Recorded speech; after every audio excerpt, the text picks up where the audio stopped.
Patrick, welcome to the show. How are you? Great. Thanks for having me, Mike. I'm really excited.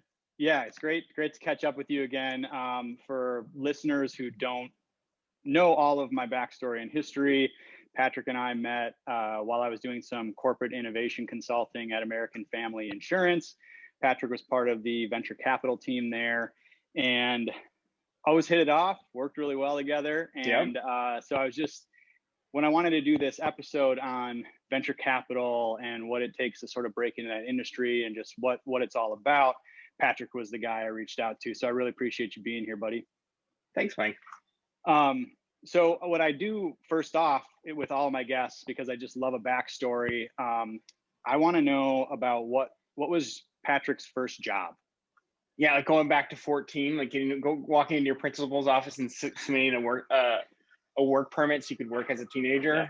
You take it wherever you'd like to go. Yeah, no, my first job was actually super transformational. It was actually teaching swim lessons. When you're 14, 15, a lot of parents aren't excited about, their 3-year-old being in the hands of a 14-year-old. And so, often you teach adults how to swim. And that first job taught me a lot. It taught me two things really primarily. Like one, how valuable a skill is. And two, how you connect and teach someone. When you're teaching a child to swim, you always put them in the deep end so they can't touch the bottom and bob up and down. When you teach an adult to swim, there's usually a reason they didn't learn to swim, and it's often tied to fear. So you first establish that, and then you never go into the deep end. And you always tell, we will always swim where you can stand.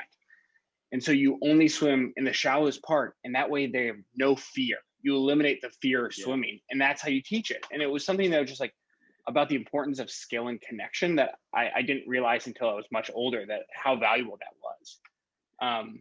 So I don't know. I've always loved teaching people to swim. It's just really, really fun. And it's fun sharing a skill with someone. So that's my first job. I don't use it very often in venture capital, but I really do like that. Oh, that's very. I didn't know that about you, actually. So I taught myself to swim as an adult. Well, I mean, I swam as a kid in the pool and everything, but actually swim, freestyle and laps, I taught myself as an adult. But yeah, what you're saying about kind of just eliminating fear, like, yeah, it's so true. It's not just about kids. Like I use that tactic all the time with my kids, but with anyone, eliminating like the obstacle to just getting started or continuing on is so key. So that's really, really interesting. Do you feel like teaching swimming at all has somehow transcended across like what you do today?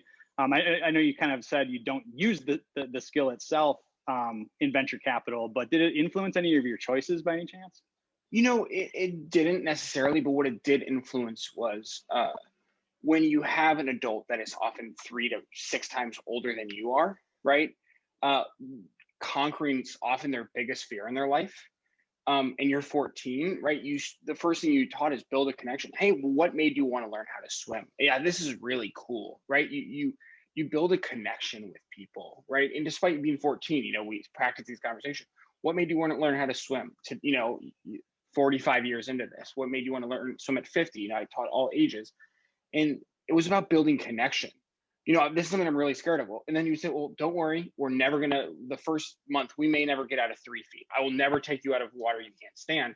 And the fear would melt away. But we'll never, because always the fear. And so, so much about venture is you are selling a commodity. I make early stage investments in really early companies, often valued at somewhere between $5 and $25 million. And there's lots of people that want to often make those investments. And it's about, I think, often a genuine connection. So I've always learned that, like most people can teach anyone to swim, but when you work with someone that has a fear, you have to build a connection and trust. And I think in the world, we all had to learn how to build connections and trust digitally over Zoom. And I think people that did that better ended up doing, well this year in venture. So just that coming back to connection and trust, I don't think I learned a ton, but that really has always carried through in every job I've ever had. Yeah, I like that. And I think having been kind of on both sides, I invest a little bit on my own. I have never actually been with a venture capital team. And I've also been on the entrepreneurial side, raising the money. there's often a lot of fear, or at least, uncertainty around the future of what's going on. So I can appreciate that human connection, Right. and sort of that mentorship that goes a long way. Um, can you sort of, so again, this episode, I want to really dive into the VC and the career track and everything. Can you sort of give our listeners an idea of your career track and trajectory? Maybe starting out of college, and just kind of take the arc of sort of where you've been. And I guess maybe I would just maybe start with this question, which is, did you always know you wanted to go into venture? Yeah, I'll start with your first question, which is, did I always know I wanted to go into venture? And the answer is no. Venture, when I started, was 2013. It didn't have the name that it did today. It wasn't nearly as something that people pursued directly out of college. So I feel very fortunate that I landed somewhere out of college. Let me take a little step further back about venture capital, right? If you've ever heard a venture capitalist speak, and if you haven't, they'll typically say, we look at several thousand deals in a specific year, right? And we invest in 10 to 40 typically. And then they'll talk about just, 100 of those will take to deep diligence. We'll look at their financials. 25 of them will take to an investment committee where we actually vote on them, and only 10 of them will get through. What I think, looking back at this career, the career projection is very similar. There are thousands and thousands of analysts out there, right? And then only a small amount of those make it to associates. And then a smaller amount of those make it to principal, and then a minuscule amount make it to actually managing and raising a fund themselves. Can you break down those specific jobs within venture capital community? So I think a lot of our listeners might not know the difference between an analyst, an associate, etc. Yeah. So the venture is often about managing a network and your portfolio, the investments you've made. And so the farther up you are in that dynamic, the more responsibilities you have in actually writing the check, making the final decision, and managing the portfolio. So as an analyst, you'll come in, and a lot of it will be about market research, knowing a space from the back to the front. And not only you knowing it, being able to convey that information to someone that doesn't want to spend 3 months reading about granola bars, right? Or if that's the space that your fund wants to invest in, or life insurance, or something very specific, right? And then the other side of that is really doing what we call due diligence. There are lots of ways to do diligence, but what is the management team? How large is the market? How much momentum does the team have? What is their magic sauce, right? Can you identify that and write that well in a report that says, should we make this investment or not, right? An associate moves up that, still doing a lot more analysis, but they're not going to start reaching out to founders as if they have check writing ability. They typically don't. Some associates do, but they're going to start cultivating a network and relationships and take that market knowledge they know and apply it to looking for investments. And this is different across every fund, but this is kind of just, the general landscape. A principal is going to typically have that check writing authority. They will sit on an investment committee, they will make final decisions, and they will sit on boards. They will manage the entire process. And then you start getting GPs and partners and managing directors, and they'll be responsible for fundraising, fund dynamics, fund management. It goes up there. That's the goal, right? That's the final thing. But that's kind of how the landscape works. Okay, great. That's super helpful. And so I want to dig into the places you've been, where you've started. I assume you started as an analyst, and just kind of talk about maybe some of the places you've been. So I started as an analyst at there are different types of venture capital funds, right? And they're often talked about tiers. Like the tier 1 funds are the funds that you might have heard of, Andreessen Horowitz, Sequoia, things like that. And there are different tiers based on fund size, what type of checks you write, how you write them. Are you early? Do you write $100 million checks, or do you write $100,000 checks? And one of those tiers is called corporate venture capital. You are typically investing directly off the balance sheet of a very large corporation. So my first job was at a corporate venture capital fund, or the CVCs, as an analyst. I had a really cool opportunity there, right after I started to go run an accelerator alongside Microsoft Ventures on the connected home. So there I sourced 550 companies, and we narrowed it down to 10. We relocated all those 10 companies to Seattle, Washington on Microsoft campus, and we ran them through a 16 different courses on running a business. And so that was like a really great way for me to actually gain some skills on operating in this industry. From there, I spent a year as the chief of staff. So I stepped away from venture and spent a year as chief of staff to, a C-level suite at American Family Insurance. And so that was really transformational for me, picking up a lot of the hard skills required, professionalism, learning negotiating at a top level, seeing a lot of important meetings. Just that was a really transformational aspect for me. I went back to venture, and then I moved out to San Francisco, and I joined a startup as head of operations. So I helped the company grow from 7 to over 30 employees, and helped the company fundraise several $1 million.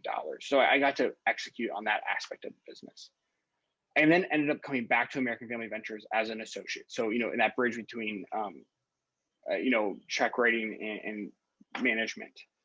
And then recently, right on the first day of federal quarantine, March 15th of last year, I started at MGV as a principal, writing checks here. Our scope is typically that $250,000 early seed check. So I get to, make the investments and then work with the founders to help them grow into that Series A, hopefully that Series B and larger, and help them execute on this vision.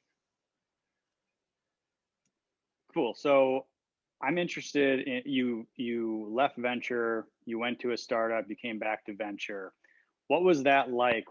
How did you make that decision? And obviously you like venture, being on that side of the table a little bit more? Yeah, I do. I do. I mean, operating is a very, there's two really great things about, there's a great thing about both sides of it. Operating is fun because you get to execute, you get to build, right? There's nothing better than teaching someone that skill like swimming and like something that they can have for the rest of their life. There's kind of that fun thing when you release a new product, when you're operating, it's like, wow, like we're really trying to change this industry and grow this business to be massive. And it's kind of really exciting.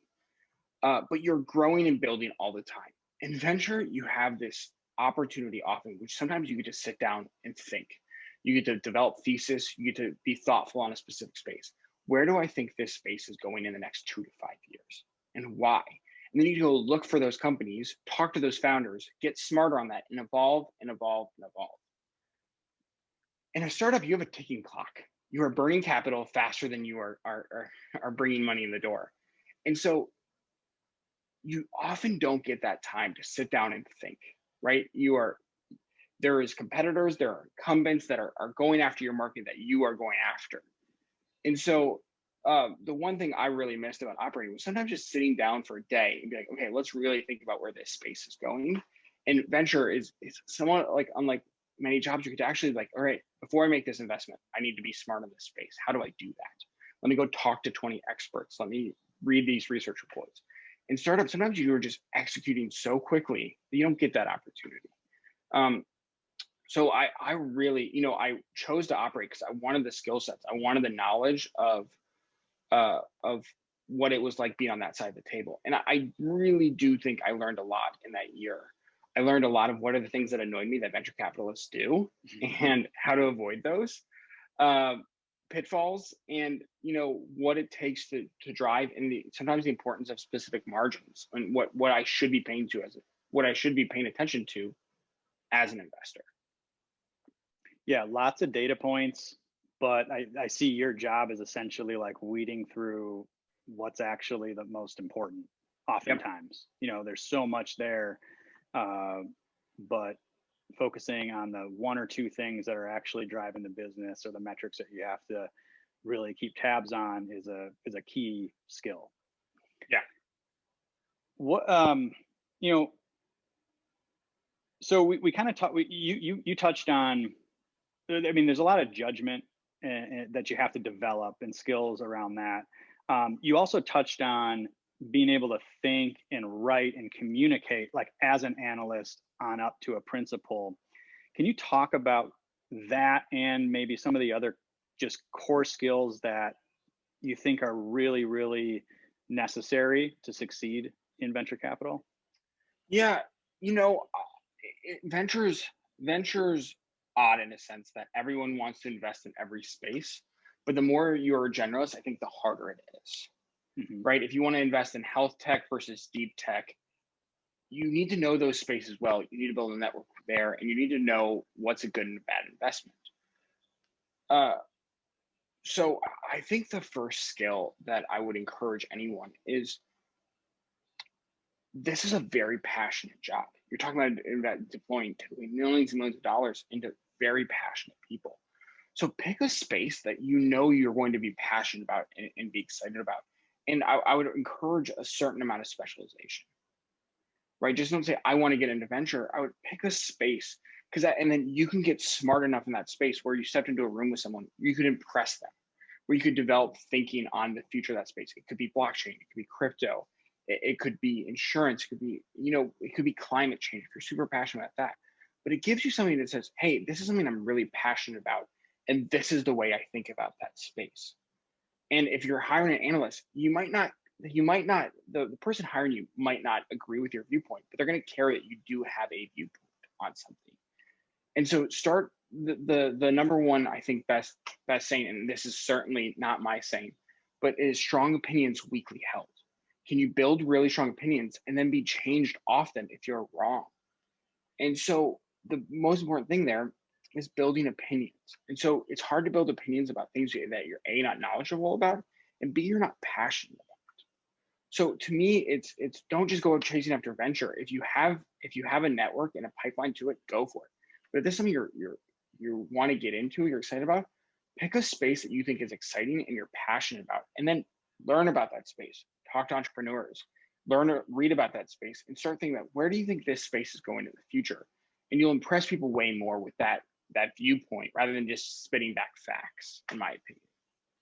Yeah, I think what always impressed me the most about your team when I worked with you guys was what you said, spot on. Like, you guys were always driving at an opinion and developing an opinion and backing that, right? And then the other one was, I'll just go back to writing. Like, I felt like when I worked with a number of members of your team, like, you guys really developed the art of writing, great memos, concise, just all the right information, so that a decision maker doesn't have to spend the same amount of time you did investigating all of this, has the information there. And I think, like, I run a remote company, and when I hire somebody, I test them on their writing abilities, whether that's email or in long form, because as we've seen, like, this past year with remote, like, writing skills are so important because they're a time saver. They represent clear thinking. And so, like, I think that's just a huge one that I see a lot in venture. And it's something I really appreciated about your guys' team, when I was able to work with you. Yeah, and every venture capitalist does this. If you go to Bessemer, they're a tier one fund, you can read through most of their successful and unsuccessful memos on previous deals. That's a great resource, because most venture capitalists aren't going to share that until 10 years down the road. But you can just see their thinking, where it's right and where it's wrong, and why it did or didn't matter for that deal. But I think a really good framework is building what you have to believe. This is something I got from a previous colleague. What you have to believe, like, what are the core things you need to believe about this company for it to be successful? And then the important exercise is then doing the opposite of that. Because if you believe those things to be true, well, then the others can't be true. And it really pokes holes in your own arguments. And then you can boil it down to specific thesis, like why you're making this bet. But it's also, you sound so much more intelligent and thoughtful when you have looked at the other side of the argument and you have written it down. Hey, here's why I don't think this is going to happen, but it is an option. It could happen. And it's so much more convincing when you say, hey, I see your viewpoint, I actually wrote about it here. It's something that's really powerful, and it actually makes your argument typically much stronger. I've heard you in your language today talk a lot about, you sound more impressive, or you're going to impress more people. And that is completely true in what you're saying, but it brings me to, how does somebody break into this industry, right? If I've got somebody who's in college and wants to pursue a career in venture, and I know you talked about specialization and a lot of those types of things, what are some things that they can do or they can think about aside from, oh, I have to get into Stanford and go to the job fair where all the VCs come, right? Like how does somebody get into that? I mean, again, you did it in lowly Madison, Wisconsin. Yeah. There's several ways to get into venture. Honestly, the best one is to start working and engaging with startups, whether it's in someone's dorm room, but it gives you experience and it gives you the lingo, right? It gives you the ability to say, I'm excited about startups and this is why. So to me, it's starting there, right? Just starting there. The second thing is most people that got into venture have a unique story or a certain way, and they're passionate about it. And so if you demonstrate knowledge and you write a thoughtful email to someone that works in venture, hey, I'm a junior at this school, I'm thinking about getting into venture. I'm really excited about these 5 previous investments you make. Here is I want to talk about the thesis or the vision of the fund and why you made these investments. And you demonstrate that you have done research, you've acknowledged, and it's worth their time. They'll often take the time to do that, but it's demonstrating that you understand the fund, you understand their investments, you paid attention to what they're doing, and you're in a sense flattering them a little bit. I think is probably important. It's demonstrating that you truly understand where it's going. Now there are some great books. Brad Felds has a book called Venture Deals that everyone should read that is ever trying to get into venture. But to me, it's about being thoughtful. If you're ever in sales, right, there's quantity or quality here.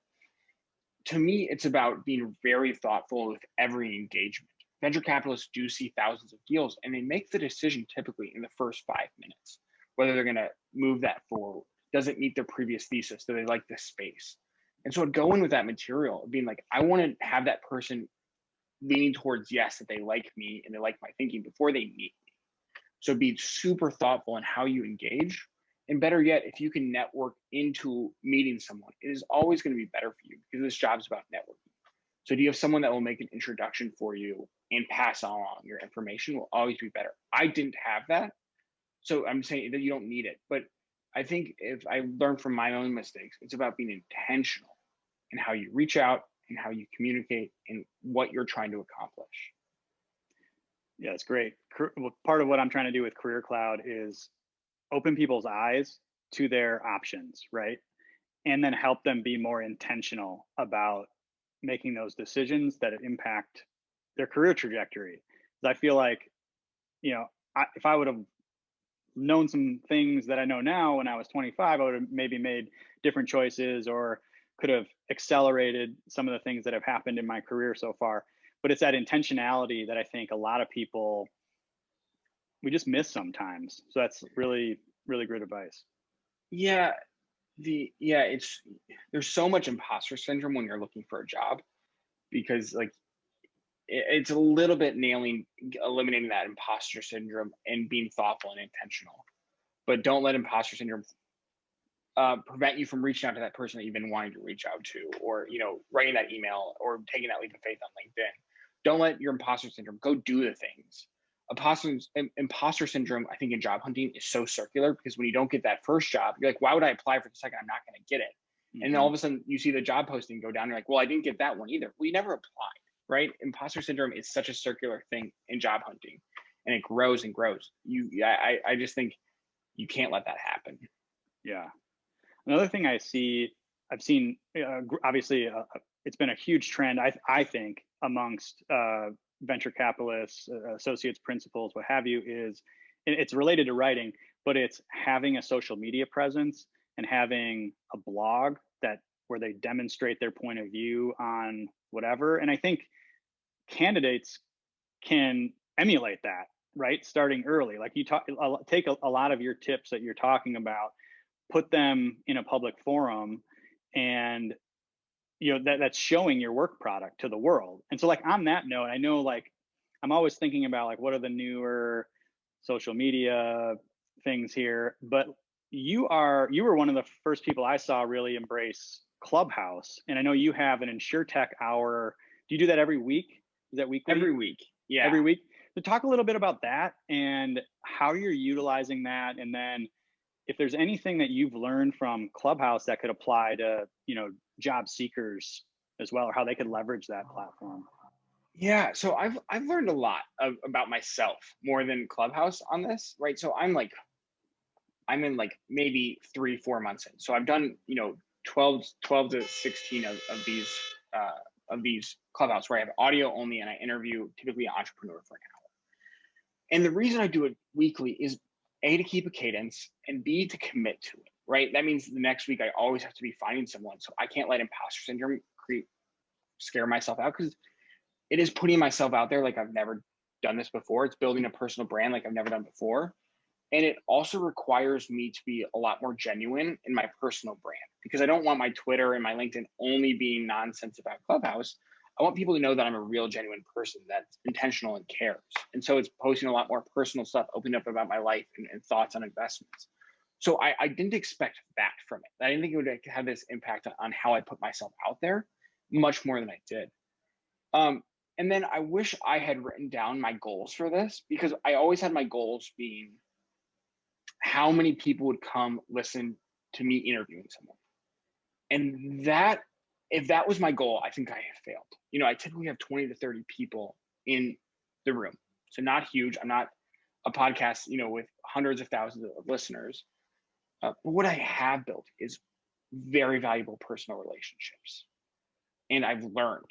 And so that's what pushes me forward. And I'm doing it right now. I write every person a handwritten note afterwards, thanking them, because it means a ton to me that they would even come on and talk to me for an hour.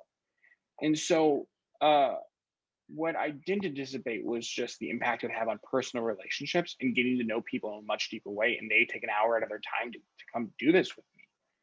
And so I wish I'd written down my goals so I could laugh at them and being like, I didn't achieve any of those, but I'm fine with that, because I achieved this other thing, which was personal relationships that have led or will lead to investments and people that I think are really smart.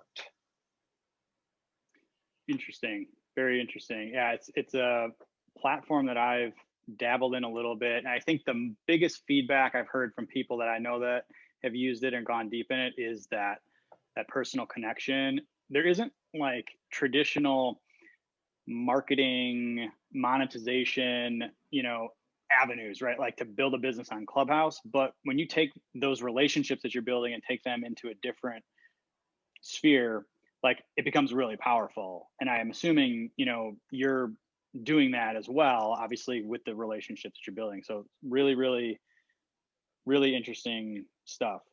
Yeah, I mean, it's all about putting yourself out there and doing it consistently. I think that's an important thing, and just being somewhat consistent about it, whether that's how you engage online, or how often you're trying to engage with startups to learn about getting a venture. But having consistency will be more important. Doing it more regularly, going to the events, talking to people. I think consistency is an important thing about getting to this job. I always when I was thinking about like, okay, what would I do a room on or whatever, I was always like, well, what if nobody shows up to the first one? Did you have that moment, or did you have it pretty locked up? You were going to have at least one person in the room. It was mandatory. I bribed 4 to 5 people to show up. So the first one I did, that's like not up on my website, was just a hangout. I got 5 to 10 people to talk, and I'd written down 5 or 6 things. And now I bring up individual people, right? The first one was very much like, hey, can I make this work? The reason I picked Clubhouse is I saw a ton of green space. I saw the opportunity to lay down, to plant my flag in something that I thought could be helpful to other people. And it, the first thing I say when my intro to mine is like, hi, my name's Patrick. And I give a 2-sentence spiel on myself. And I say, but you didn't come here to hear me talk. You came to hear Mike talk, right? And so I really I figure the less I talk, the better I'm doing at highlighting this person. And that I obviously I'm not doing that now, but it's been a good lesson for me on sometimes talking less.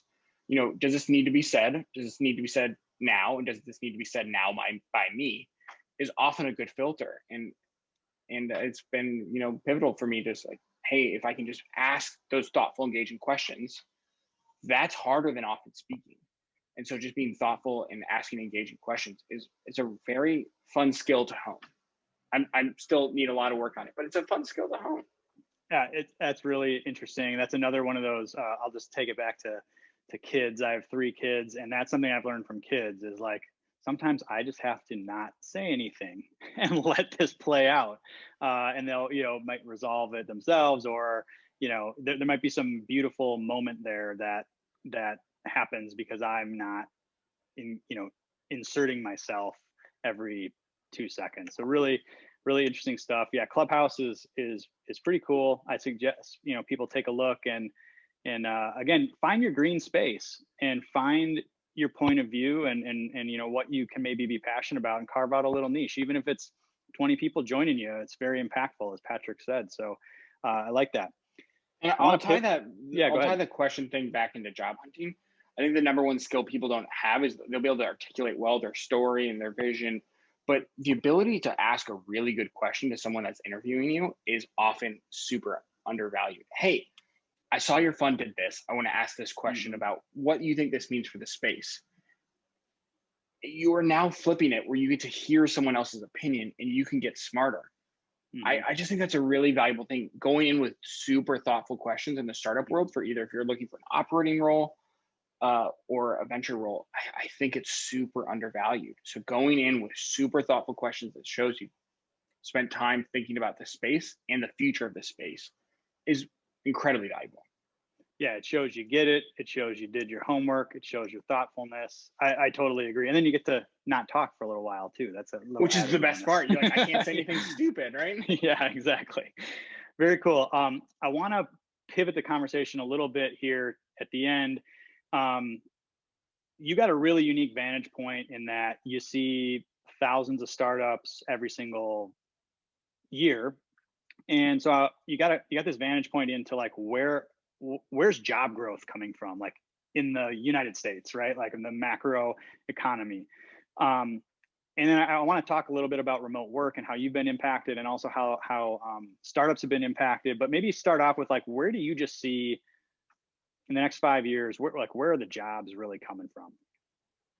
Man, this might sound crazy. Excuse me. Part of the move out to San Francisco was around, my wife. We both wanted to get new jobs, and she wanted to move from public education to tech. And so we spent a lot of time thinking of like, where is her next job? It's not gonna be public educated. She's not gonna be a teacher. Where do you want to go? This might sound crazy, but good salesmen and women are only becoming more invaluable. Mm-hmm.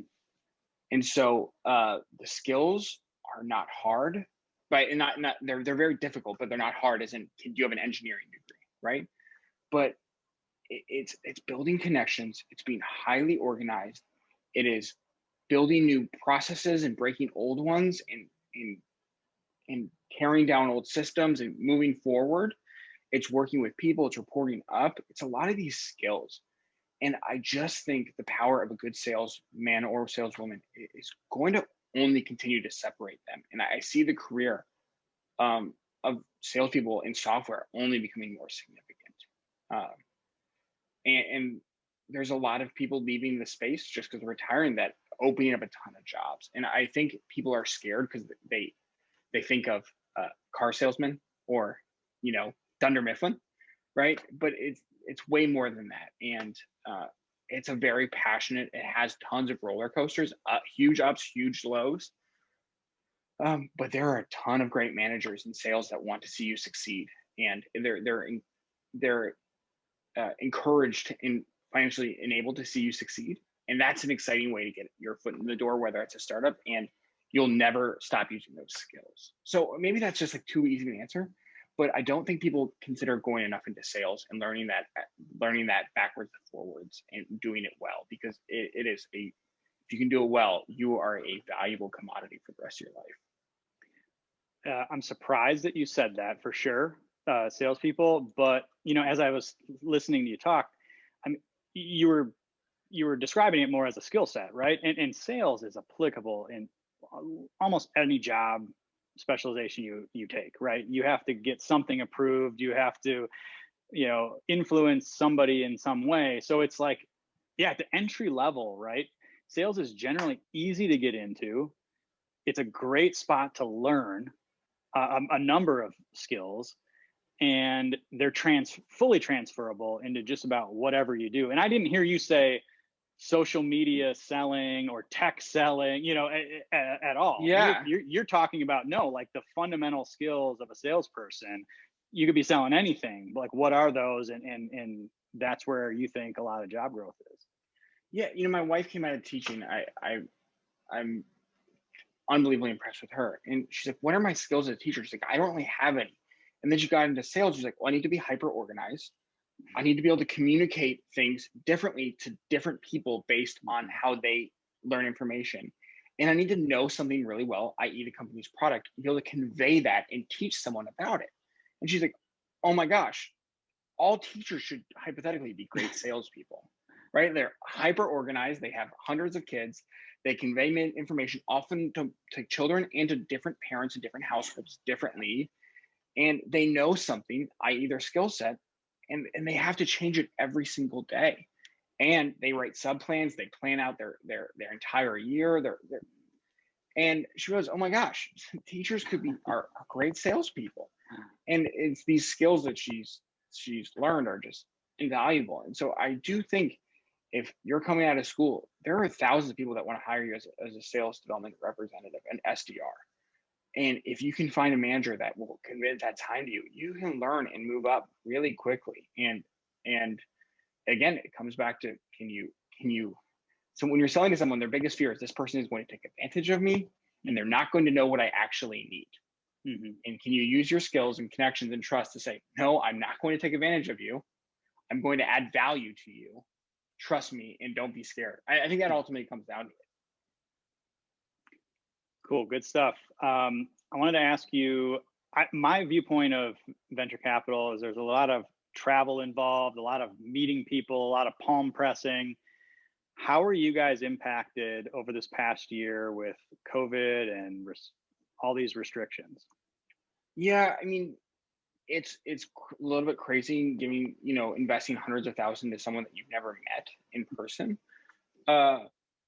So it was definitely a learning curve. I think my job will always have less travel now. I think these first meetings probably should happen over Zoom because we do thousands of them and only so many go to the second ones. I think the second and third and fourth ones are more likely to switch back to person.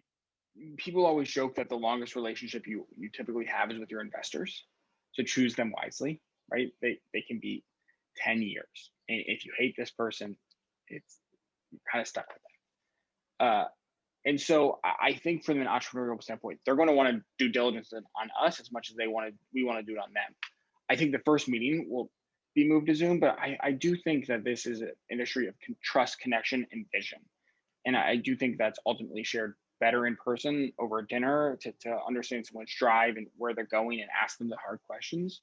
But I think a lot of the first meetings that those first several hundred meetings a year you do are going to be over Zoom. Just to save everyone time. I had a conversation, I guess it was the beginning of last week, with somebody in the corporate world, a CEO of a billion-dollar company, old school telecom company. And I was talking to him about, how has remote work impacted you and what are the changes you're making and all that kind of stuff. And I was surprised to hear some of them. We're going to be reducing office footprint. And, we're going to probably be in sort of like a hybrid model where we have people in a couple of days a week. How are startups looking at this trend of remote work? Do you see a big shift in a lot of startups maybe foregoing offices or doing something else? So I don't manage someone. I think this is probably a better question for someone that manages it, because the people that are managed have loved remote work. Right? I can do my work heads down. The people that manage, I think, have really hated it because hey, I need to grab you and have this conversation for 5 minutes in the kitchen and we can just squash this and be done with it. has now always turned into a 30, 45-minute Zoom meeting. And it's just, and every one-on-one that you just want to grab over lunch is now a 30 to 45-minute Zoom meeting. From what I understand, managers are much less efficient, and people that are managed are way more efficient. We invested in a company called Office Together that believes that the office will always be an important part, but it's just going to be half the size, and you'll book when you want to come in and where you want to sit. So like the WeWorks will do really well. There'll just be a software implementation that enables you to do that well. So I think that's probably more like it is. I think we are going to bounce back. I would like our society to bounce back, because there's a lot of important jobs that are associated to people being physically in an organization. I think those people are very significant. But I think there is going to be a happy medium. I don't see, many people going back 5 days a week, but I do see 3 days a week, 4 days a week, just to make it easier on your manager so they can do the meeting, and just be done. I don't know. I do think there's probably a lot of, I think also handling conflict. My fund hasn't had any, but I'm not envious of a manager that has to handle an HR issue via Zoom, right? For sure. I'm not jealous of that. That sounds miserable. Yeah. I think there's going to be some conflict resolution that will be much faster, much more efficient, which will make people much happier. When conflict is resolved, they're much more likely to stay at their job. And so I think a lot of it will be, there's conflict at work. People are people. And I think a lot of it will be about eliminating conflict and moving back to efficiency. Yeah, love it. I mean, I love remote work, and I am a manager, but we have a small team, and it works for us. We're really efficient. Everybody can pick up the phone and call me, actually, for a 5-minute thing. We don't need a Zoom call, but I get it. Like in larger organizations, you have a lot more of these challenges. So I do think we're going to this. I think remote's here to stay, but I think we're going to be in this hybrid situation. I agree with the thesis on the company you mentioned. Office is going to be half the size, and you're going to have rotating teams kind of come in and out. Patrick, great stuff. Is there anything that I didn't ask you that I should have asked you? No, I do think if people are interested in being an analyst at a venture capital fund, I do think it is a great stepping stone to doing hundreds of different things, whether that's being an analyst and then going operating from the portfolio. But my last thing would be is it's never too early to start making a meaningful network. And the more you make, how do you make a meaningful network is going to look different for everyone, but it's going to come around this intentionality. Everyone that has been in work has been young. And so they know that how much courage it takes to write a really thoughtful email asking if you can go to coffee with someone or get 15 minutes on the phone to talk about their industry because you want to start a startup. But it's never too early to start being super intentional about the people that you want to be in your network and having that closely guarded. And a lot of that is going to be how you provide value to that person. And you might not have a lot of options, but the earlier you start, and I didn't start early enough, the more it's going to pay off. And it's going to be about being intentional, genuine, building trust and camaraderie with that person. Awesome stuff. Where can people find you, learn more about you or MGV? Yeah, Patrick Klas, KLAS .com takes me to my LinkedIn. You can always reach out to me there, or mgv.vc is our venture fund, or the InsurTech Hour is if you want to come hear me hopefully ask questions and not talk too much on Wednesdays at 4:30 p.m. Pacific on Clubhouse. On Clubhouse, yeah. Drop in and say hi. Patrick, this has been awesome, man. Thank you so much. Great to catch up. It's been too long. Let's do it again sometime. Hey, thanks, Mike. I really appreciate it. All right, man.